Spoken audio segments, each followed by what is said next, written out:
I'm Jay Smack, back with another Good Eye podcast, and my guest today is Greg Hofbauer of Hofbauer Consulting. Greg, thanks for being here, man. I wanted to get your thoughts on some stuff that's nonprofit related, and you've got extensive experience in that space and the for-profit space, but we're going to focus on nonprofits here today, so thanks for making time. Perfect. Well, thanks so much for having me today. Jay. I'm really excited to be on air and to chat with you a little bit about the folks we're working with and in general, just the nonprofits and their technology needs and kind of how we see that space a little bit. Why don't we get a quick review from you about your career and what brought you to this space so people kind of get an idea of what you're bringing to the table here? Yeah, I appreciate that. So, it's, I guess, as anybody's journey, mine was a little bit of kind of a wandering through, but I've had a consistent theme really throughout my whole career, which is really trying to help build solutions that drive missions and in this iteration, nonprofits forward, particularly. But started out in the digital communication space at Capital One many moons ago. I was over there for 10 plus years working in what was at the time called Capital One University. So I was an early founder of that particular department and found myself actually in the e-learning side of things. And so that was where I really got my first taste of how to use some of these new digital tools to be able to really transfer knowledge and empower people to be able to do at that time better in their work and so on and so forth. So from there, I ultimately went out on my own and had an agency called Groundwork Design. We did virtual tours for colleges and universities, as well as onboarding and again, some e-learning work in that space as well. So that was a better part of 15 years kind of working through that industry and then really getting to know what makes college and university successful in trying to attract students, but more than just students, it was really about telling stories multi-generationally, right? So you had parents, grandparents, students, a lot of different audience types, whether you're coming for athletics or academics or grad school, et cetera. So really I learned a lot about how to not only organize complex amounts of information, but then also allow people to get to it and be able to find it in our case, fun and exciting ways of 3D maps and things like that back in the day. So it's really been, for me, those were some of the formative kind of early career experiences I had that started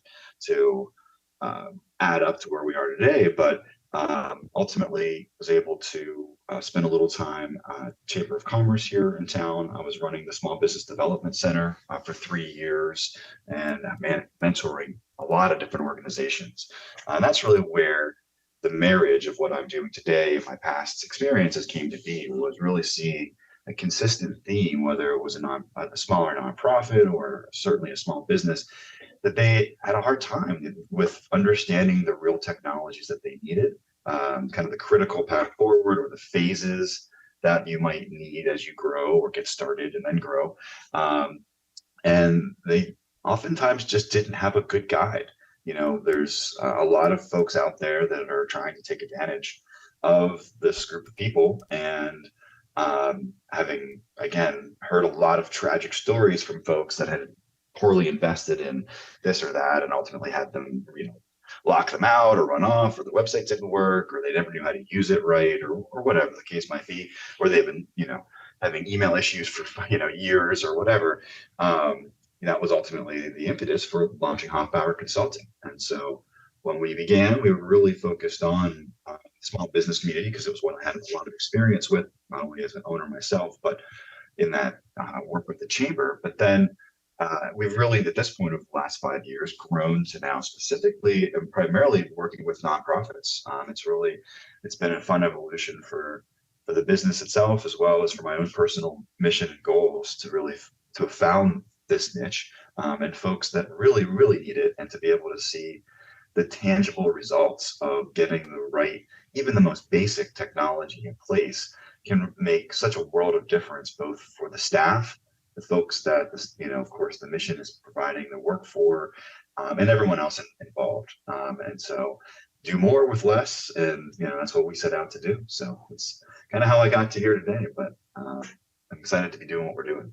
That's cool. That's really cool. All of that. And it's amazing to hear a little bit about people's journeys, especially when they are speaking from a place as you are. Not that this is the end of the journey, but you're at this place where you're using everything that you've learned to help people who are doing good work, or what's often thought of as good work, and aligning, I guess, with your passions, which is Hmm. helping people navigate the structural side. Because you hear a lot about business coaches and marketing coaches, and really it seems like you're focusing more on the nuts and bolts, which is often the biggest hurdle. Hmm. Um, Hmm. I can only speak from experience when I say, when I help people develop a podcast or something, which is part of what I do. I'm an audio guy and a voice guy and a podcast guy. Usually the biggest snag is the production, the actual production, Hmm. the software, the hands-on, the nuts and bolts. And you mentioned telling stories. Branding is now, it's not necessarily a buzzword, but it's more out in the open. It used to be something that was kind of behind the curtain, and agencies would, advertising agencies would work on your brand, which is often described as what people say about you when you're not in the room. Hmm. How are you perceived in the marketplace? So all that experience brought you to this, to this point where you're really leaning into the nonprofit space to help them develop.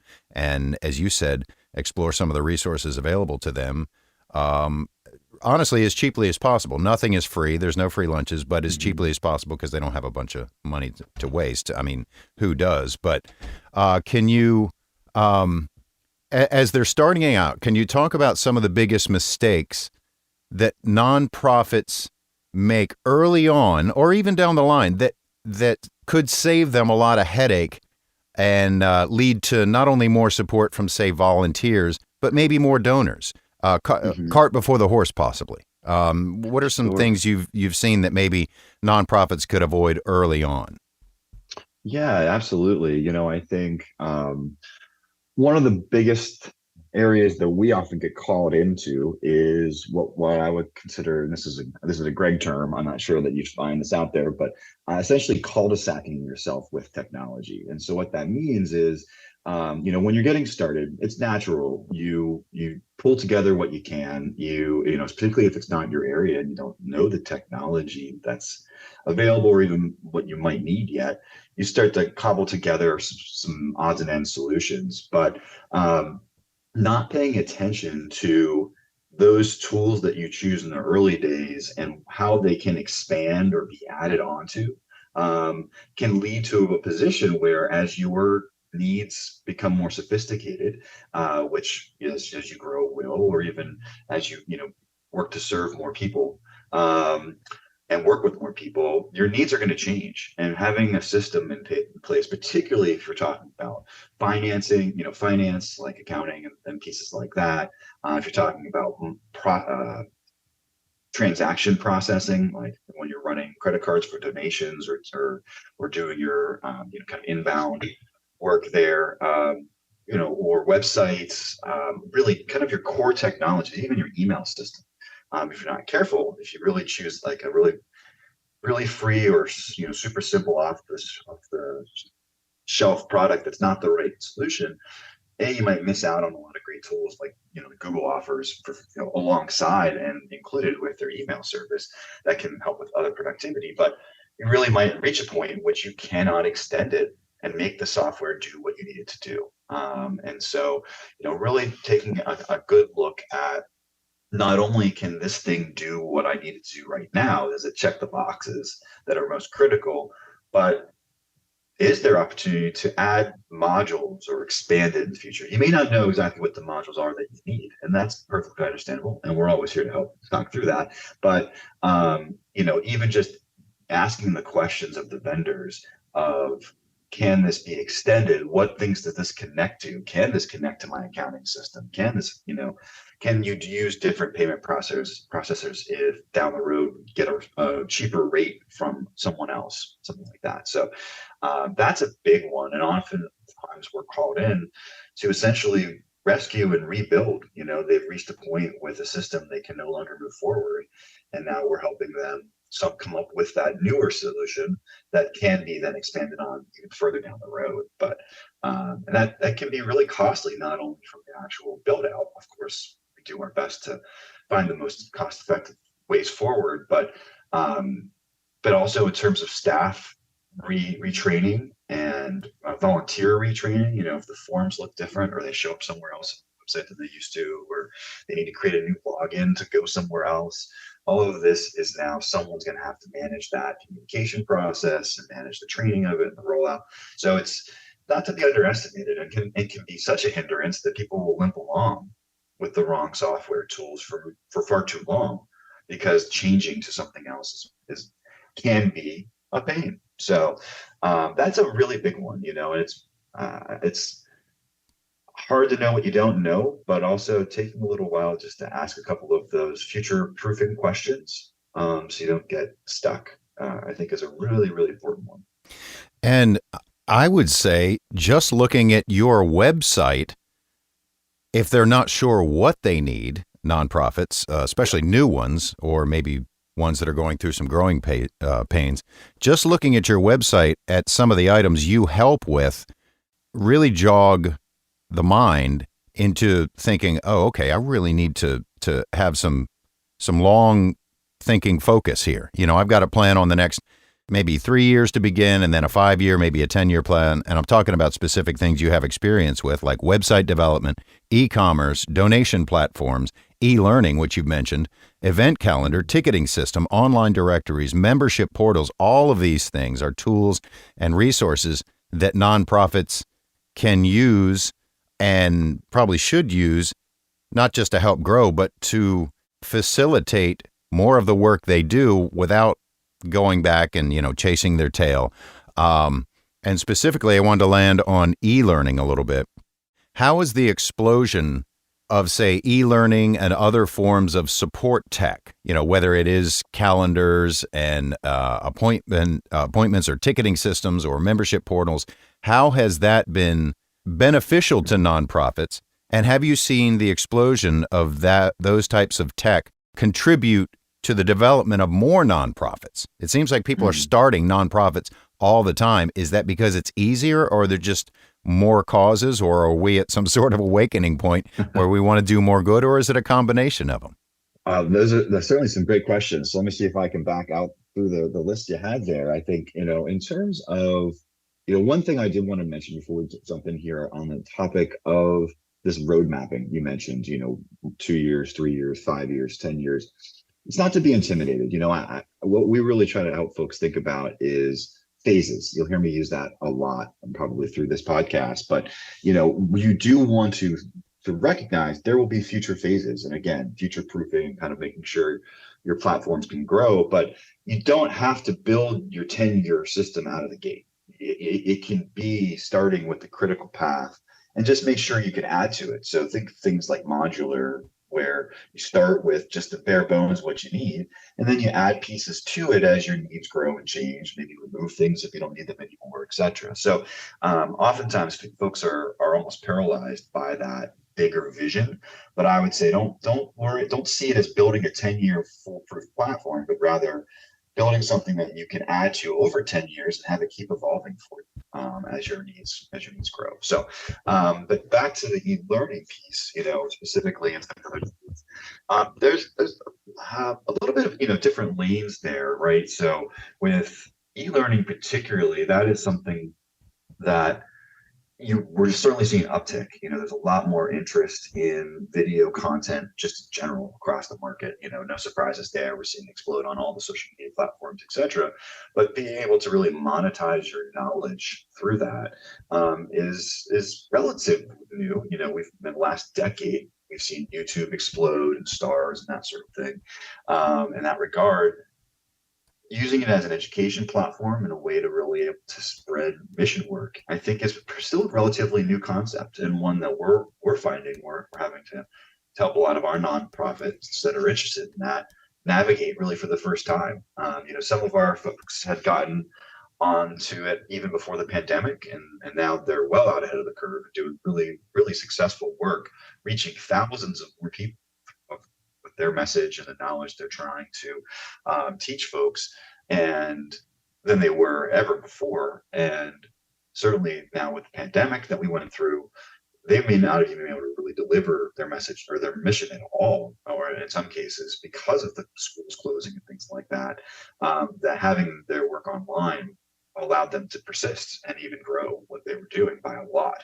Um, so, you see, I think you've seen some early adopters in that space. Certainly the larger nonprofits Mm-hmm. are on that, are really on that. But when you're looking at smaller nonprofits, 1 to 20 members, staff members, you see it a lot less. And I think you have to really look at what is the mission work they're trying to do. And is that the right fit for what they actually end up doing? In a lot of cases, it is. And there may be ways to even monetize that knowledge beyond. Of course, you don't want to charge your constituents, but there may be alternative channels that want your same messaging, even in the corporate world, that would resonate there, that they would use and license your content. We've seen that happen quite a few times, and it's always exciting because it really opens a new revenue stream for these nonprofits that they wouldn't have access to otherwise. So that's a vertical I certainly can speak a lot to. In terms of the other tools and productivity tools, what I found mostly is that the organizations that spend the time to really get to know the tools they've invested in tend to be by far the most productive. Unfortunately, I see time and time again. I think partly because of some of the turnover rate you have for folks that are more on the front line in these nonprofits, or your senior leadership usually tend to be around for a while, but you had folks kind of jumping from group to group a lot in this space, and so they tend to take institutional knowledge with them. So they might have purchased or invested in a Calendly or something that they were using for their flow, but when they leave, no one else really had the knowledge to use it, or had it integrated into their processes. So you see this knowledge kind of transfer and leaving organizations a lot, and then you end up with these systems that are subscription based, so they're easy to forget because they're small dollar value, and they have these tools available, but they're simply just not leveraging them the way they could, or they might be leveraging one feature out of 5, that all of which could be very helpful, but they maybe didn't take the time to learn what was all possible and how it could help. So a lot of the nonprofits that I've seen, be particularly the smaller ones, but that happen to really be doing more with their time and the talent that they have, are those that really take a look at and pay close attention to what are they invested in? How can these tools save me time? How can they save me keystrokes? So are there ways that, this can submit something right to my Google Calendar, or things like that, where you don't think about it, but it adds up. Those time to do those administrative tasks really add up and can get in the way of doing bigger mission work. So looking at what you've invested in and seeing how you can really leverage, maybe not every bit of it, you're not trying to squeeze every aspect of every tool out, but finding the 80% of the things in that really could add value because someone's thought about this for you, right? They're in that, they're likely those features are in there because someone else was struggling with something similar that you are, and they're there to help. So.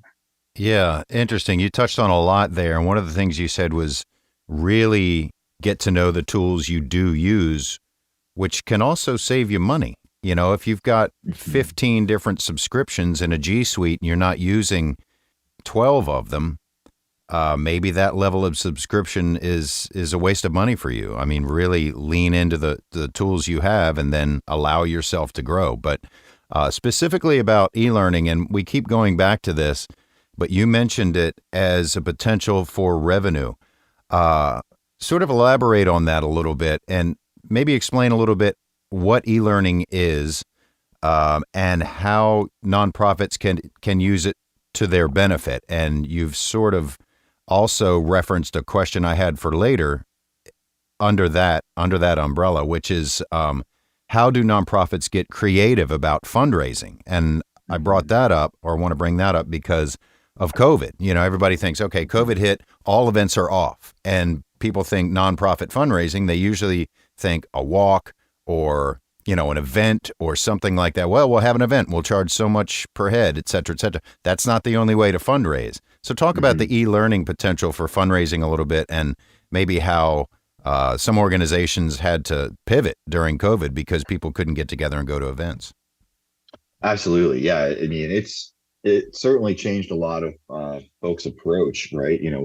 Small business and nonprofit alike. There was kind of everyone figuring out a whole different way. And those that had been thinking about, again, how to reach people in alternative ways really did come out on top and thrived even in some cases through the pandemic. But, in terms of the e-learning, there's the easiest way to describe it is essentially capturing your mission work. So if you are an organization that um, has a particular learning agenda or topic that you might be trying to, like financial literacy, let's say, and you go into classrooms typically and deliver that to tweens or whatever your age range is. E-learning would be capturing that same lesson but in an online format, so that it's pre-recorded usually, though there's certainly live webinars and other all kinds of variations. But the most effective versions of scalability is having pre-recorded learning lessons, topics, that you can distribute online. And so you can distribute it in any number of ways. It could be a simple video, and then YouTube or any other way could be a way to do it. Of course, that knowledge generally is going to be going out for free. In rare cases, you would reach influence status and be able to create some monetary channel there, but not an easy path to riches or extra revenue, that's for sure. But more than likely, what you want to do is either apply for grants that would allow you to create this content and distribute it. Now we've seen that work quite a few times, using terms like force multiplying your mission, and really being able to scale without people resources is a big. It catches grant providers' attention a lot. Being able to do a whole lot more with not having to increase your staff footprint much is great. Um, and so essentially, there are many options you could do to distribute the content and payment models. So of course, you can give it away for free. You can give it away behind um, a password protected area that's still free. So you have some kind of barrier to entry for only your constituents. You can have a paywall, which I would basically you charge a certain amount of money for the content, and then they would be able to view that. And that could be anything from per lesson or a whole section of, or excuse me, a whole collection of content. Just depends on really what your learning agenda is and what kind of content that you'd have to put out there. Videos are really important. In today's world, it's pretty hard to monetize text only, though newspapers are trying their best. But in many ways, for e-learning, you really have to have some sort of interactive content that would allow people to understand again what it is that your message is, in that particular topic. So that's really, there's two ways there. Again, one is monetizing the content itself, and we've seen a lot of success there, particularly if you have topics that are universal into the corporate space, and maybe even the more niche the better. If you've got a general course about what is a credit card, well, that's going to be pretty hard to sell to Capital One and others. But if you've got something that's about diversity and inclusion, specific in the financial space, blah blah blah, blah, you might have some audiences there within that corporate space that would pay the nonprofit for the license of that content. And so that's something we can certainly try to help you think through too, is to figure out who might also be interested buyers in your knowledge that you can monetize for the nonprofit. The other side of it, as you mentioned, is really about the development, right? And just straight fundraising and storytelling itself. I mentioned grants obviously is a great way to go there, although that's a pretty long art process. You need to have a basic understanding of how all this works to be able to speak to it in the grant, so forth. Um, Similarly, though, we've seen a lot of success with using it both as a way to attract new talent in terms of volunteers, as well as potential donors. So Mm-hmm. in Mm-hmm. this case, you wouldn't charge for that e-learning, but you can kind of take your best of your best and make sure that it exists in easy to digest segments so that people could slowly but surely get to know what it might look like to volunteer with your organization, or what it might look like and how your donation helps, how a donation would help to accomplish more of your mission, or whatever the case might be. So it can be used sort of as an education recruitment tool. And with enough thought, it can even be something that you release over a course of a couple weeks or months, where it's our Friday update, or whatever it is, Friday financial day, and you release your next module to your email list, and they can log in and take a quick look at the next exciting part about what you've done. So there's a lot of different options there, and we've also even seen donors, particularly for nonprofits, that can demonstrate, of course, that there's a need here to reach a larger audience, to their board or others. We've seen just even bringing up the topic of creating e-learning and maximizing your reach allows sometimes for donors to reach into their pockets for just that, and earmark funding to build those systems, because they can pay for themselves quickly if set up appropriately. You can actually, as I said, if you monetize the content, we've seen it easily pay for itself, with factors involved in terms of that investment. So it's a really interesting space, and again, there is some thought that needs to go into it, much like Jay, with your work and your podcasts and everything else. If you were creating your own podcast, as I'm sure would advise, you have to have a calendar of ideas. In this case, a learning agenda, but it should mirror what you're already doing. You're not trying to go out and build a whole new catalog of knowledge. What you're trying to do is figure out who's already listening to what I have to say, and is that format right now limited by the physicality of me or my staff having to be there. So I can only be in so many places at once. My staff can only be in so many places at once, and we can only have so many audience members there virtually, or virtually makes that a little easier. But if you had things that you could distribute 24/7 when you're not there, at any time people could log in and take a look at this and learn from you, that really increases the chances that you're going to hit the right windows of time that they're available to listen and want to listen, and B, that by way of a larger network and net of people, you're going to naturally attract towards your nonprofit. So Absolutely, yeah, and people often, when it comes to nonprofits and finding some to support, they want to align with things that speak to them, causes that speak to them, and often they'll kick the tires on a nonprofit, perhaps without that organization's knowledge. So you got a bunch of e-learning content or other content sitting there waiting on you to sort of explain the mission and find out how you can help and some of the good you're doing and things like that. People will explore that stuff and research that stuff and actually make sure the nonprofit is legit. I mean, there's a lot of them out there, and e-learning can do a lot of that talking for you. Now, you mentioned also donors or corporate entities or for-profit businesses and opportunities for them to maybe sponsor some content creation. Who knows, maybe even offer advice on their business. You mentioned that Capital One. We'll just use them as a generic example. Maybe the Capital One, like you said, the Friday money advice minute. Maybe they take 5 minutes and say, here, we're here on behalf of, responsible economic policy for college students. Let's give you a few tips. What are some opportunities that for-profit businesses might be missing out on by not supporting nonprofits? But what are some opportunities for for-profit businesses when it comes to helping or serving nonprofits?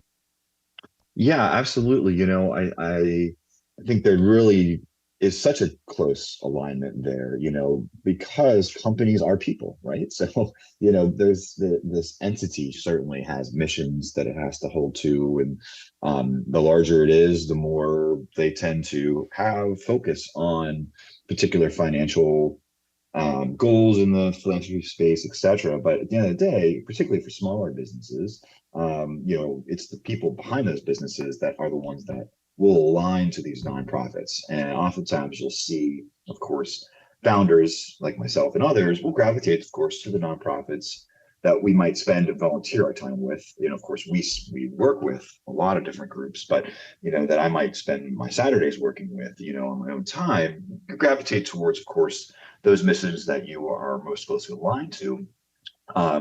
So the natural next step there potentially could be to help sponsor that nonprofit to create this kind of content. And maybe it's a co-branding situation. So, if your organization sells kayaks, for example, and you are working with, like Beyond Boundaries, because coming to mind at the moment, it's a group here in town that I mentored for a little while there.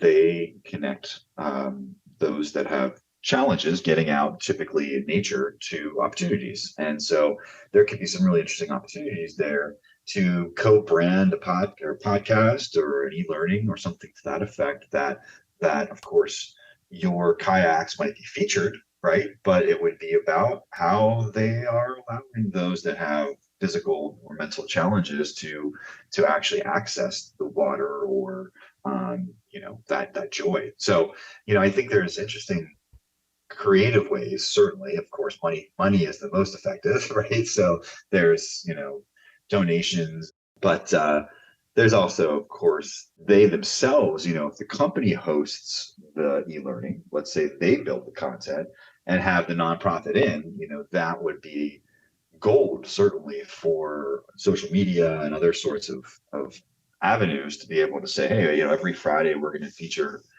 either a different nonprofit or the same nonprofit to talk about this or that subject. So they would essentially, as a company, you're outsourcing your knowledge to other experts, and you're getting a chance to you yourselves have expertise adjacent, certainly, exposure to, and it gives you more content for your, again, social media and other platforms that you're trying to get your word out. So a lot of different creative ways. We've seen it all. The great part is that the curiosity of it is where it begins.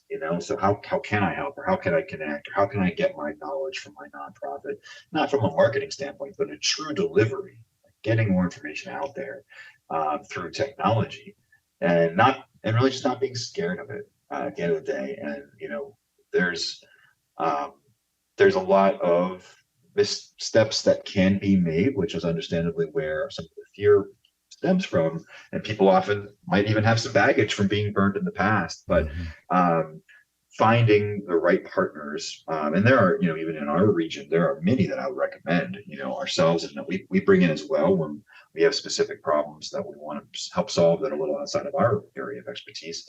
So there are a lot of good resources with our eyes on your best intentions, your best in general. And so making sure that you really take the time to find those partnerships up front, and as much transparency as you can, really try not to just blanketly outsource things. You don't need to understand the technicalities of every little bit by any means. There's so much to do, especially as a small business owner or, staff of a nonprofit wearing 10 different hats. However, don't blanketly just pass it off to someone else. Don't pass off how to manage your website. Know how to update different odds and ends. It takes less than a few hours to really get a grasp on some of this stuff. In the course of a weekend dedicated, you can really understand your accounting system. You can understand your email system. You can understand your document management system, how you make your website work, and truly less than a weekend's worth of time just sitting down and kind of, looking through that. So that'd be my biggest advice, is don't be afraid to try to learn even the basics, because you'll be amazed by how much more you feel empowered to really do more with the tools you might already have. Yeah, there's so many tools. It makes me wonder, as we start to head towards the finish line, how early can you start working with prospective nonprofits from the idea phase, from the we've got some paperwork together, or we're already established, help us grow, or all of the above? And the thing that really got me thinking about it is, strangely enough, logo development. There was one of the nonprofits on your, I don't see it now, I think it might have been Virginia Diversity or Hmm. Inclusion. Really cool logo that says a lot about an organization you may have never heard of. I'm just curious, how early can you start working with nonprofits? And maybe what are some of the areas you might outsource? I'm just curious because you're all about the nuts and bolts, which are the biggest pain points often. So I know I threw a lot at you, but how early and what are some of the things you might recommend other vendors for? Sure, sure. Well, certainly, good eye there, and shout out to actually one of our earliest and longest clients, Virginia Center for Inclusive Communities. We've been working with them for many years. In fact, they would be the absolute one of the best examples of using e-learning. They were the nonprofit I referenced earlier that had actually started that process just before COVID and has seen many thousands of people now be able to take their e-learning courses, both paid and unpaid, in different licensing capacities. So, but it really they I think would be happy to share more about their journey as I would as well. They've really leveraged that extremely well. But in terms of the other questions there, um, obviously I think that different there's different times, of course, when we can jump in, right? So what we would love to be able to do for folks that are just starting, sure, the earlier the better, even just to have the conversations with you to help you understand what you're getting into and what things you need to consider, right? So here's kind of a checklist of key systems that you're going to want to need, like email and a website and some place to store documents and things like that. Um, there are others. Accounting is a good one. Definitely want to have some sort of accounting system in place. But there's also moments too where, at any point in this journey, there are times when you need to kind of evaluate what's going on, or you maybe hit a point where I mentioned where you've kind of cul-de-saced on something, or we don't really know what you need. We have this challenge, we have this new area that we're either expanding into, or a new regulation you have to keep up with. We see that a lot. How do we build a portal that people can log into or whatever? So, but I guess to answer your question directly, there's no. I mean, the earlier the better. Mm-hmm. Mm-hmm. For us at least, or really any technology consultant, the earlier you get an idea of what that phase one of your roadmap should be, then that helps you understand what kind of funding you need to go out and ask for, and what kind of staff requirements you'll have in terms of does everyone, are you a daycare that you have to have iPads in every room to be able to submit teacher check-in reports and things, or do you need to have Wi-Fi spots for your folks that are traveling across the state and trying to deliver whatever it is that they're doing out there, right? But also, of course, the software and all that sort of thing. So, getting an idea of your roadmap as soon as possible is going to help you out. But it's not to say if you don't have one and you're already underway, that's no problem. It's also good to take a look at where you are and then build the next phase roadmap. Hopefully incorporating what you've already built, so you're not having to start over. But sometimes that's not always the case. But and I think there was another question, but Well, I was just curious what you might farm out. And the logo got me thinking because not, logo development is a talent. It's very artistic.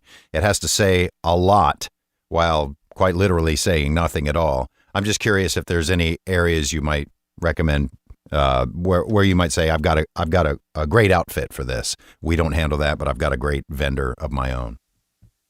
yeah, absolutely. I think, well, from the nonprofit standpoint, um, what's important to do first is inventory your skill set, right? Both Mm-hmm. yourselves and Mm-hmm. your board. You've got a lot of talent in your board. Um, Hopefully, if you've cultivated folks that are of interest, interested in your mission or trying to, right? You're drawing them in.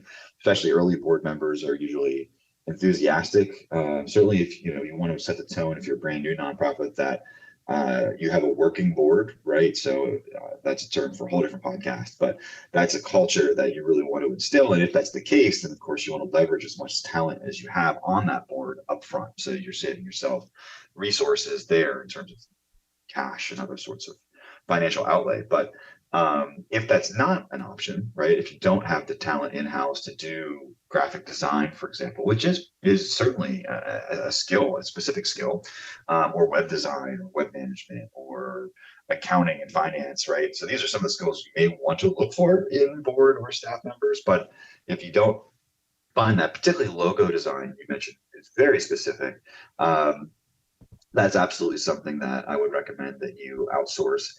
And just like anything, there's a huge range of what that could cost and the quality that you might get back.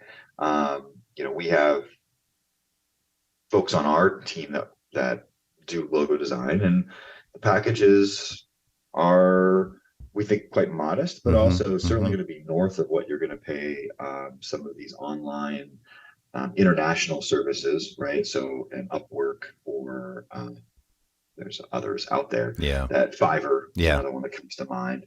So, but you can also get good results from those too. If it depends on how familiar you are with the space. So if you don't know anything about logo design, never gone through the process ever for any organization, then hiring a Fiverr artist to do it is going to be tricky, because they're going to need to know exactly sort of what inputs, what do I need, tell me what I need to draw, and what style do you like, and da, da, da, da. Where if you've been through it, you can say, well, I need it to look good at certain sizes. It has to look good on a business card as well as in a little icon form. Right. There's nuance to it that the Fiverr artist is not at $25 or $50 a total package, is not getting paid enough to walk you through that process. So if you really truly don't know much about it, I would consider probably bringing in north of just a production worker to do something for you. If you've done it before and you just need help and you don't have a good you have a creative mental block and you're just looking for someone to generate new ideas, or really just take it over the finish line, maybe I want it to look like a light bulb with rainbow around it. Okay, well, they could probably translate your vision into a pretty clear logo, assuming you spend the time to find an artist that draws in the style that you like. Because a quick Google search, you can see, or a stack of any business cards that you get from a networking event. So many different styles of logos and different things. So a lot of, and that's for us, a lot of what we walk people through would be, what is the voice of the organization? Who are you trying to reach? What emotions need to come up when they see your colors and your font choices? And is there any weird hidden meanings that you don't see that we see in the graphics you've chosen? Is sometimes a really funny one, but we chuckle often when people don't see the oopsies in their own logos. And so, we want to help guide people. That's one I would say get out early enough, but, you expect to spend, I'd say, at least $1,000 or more on branding, right, up front, to make sure that you've got your colors that mix right and everything else. So, I think, but again, if you've done it before, or any of these elements, like if you've had experience running accounting systems, you can go set up QuickBooks on your own. You don't need to have an accountant to get that part set up, or even to do your taxes.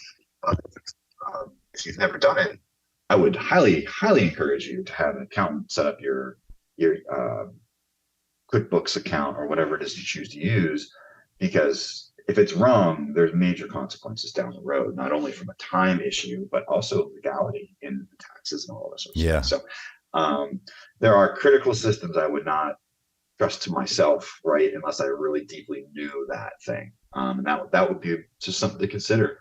And then the time itself, right? So if you have the time and can spend a few hours or more learning enough about something to do it yourself, that is always the best way to go, because you'll be more empowered. But if you don't have the time, there is definitely a cost benefit analysis of what is my 20 hours of time worth versus a designer's 5 hours, right? In terms of trade-off there. And is it worth spending a little bit of money on that? I think that really, really nicely underlines and illustrates everything we've been talking about, which is that the layers keep peeling back.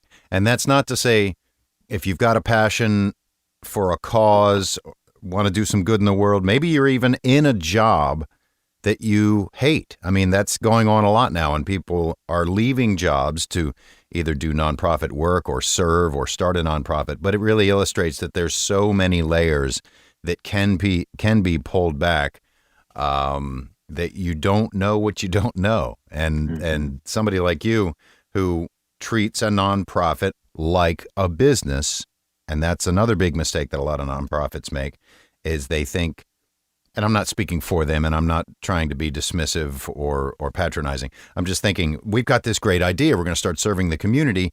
People will love this, but there's a lot of competition for eyeballs and minds and things like that. So working with someone such as yourself can really, like you said, help basically pay for itself by letting you know what you don't know, which goes a long way. But Greg, I didn't want to let you go before I just completely open it up. Is there anything we didn't talk about? I know this is a very limited conversation because it's so complex and there's so much involved with developing and running and growing a nonprofit. I should mention, I don't think I've even mentioned your website, which is Hofbauer, Hofbauer Consulting.com, Hofbauerconsulting.com for more information. Anything we've left off the table that you want to put on the table before I let you go?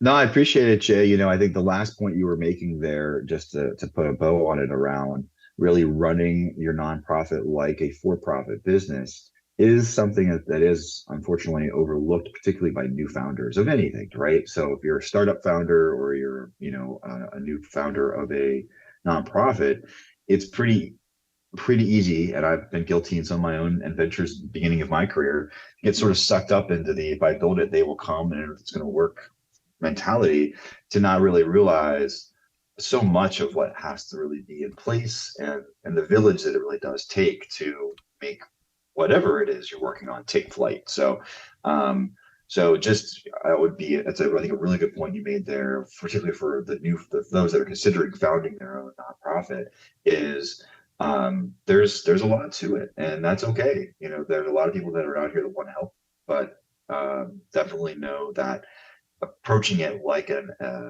entity that needs to generate revenue, so to speak, in order to survive, is lesson 101, and trying to really then work everything else around that. So nice. Cool. Well, Greg, I appreciate your expertise and your time. How can people get in touch with you? What's the best way to hook you up?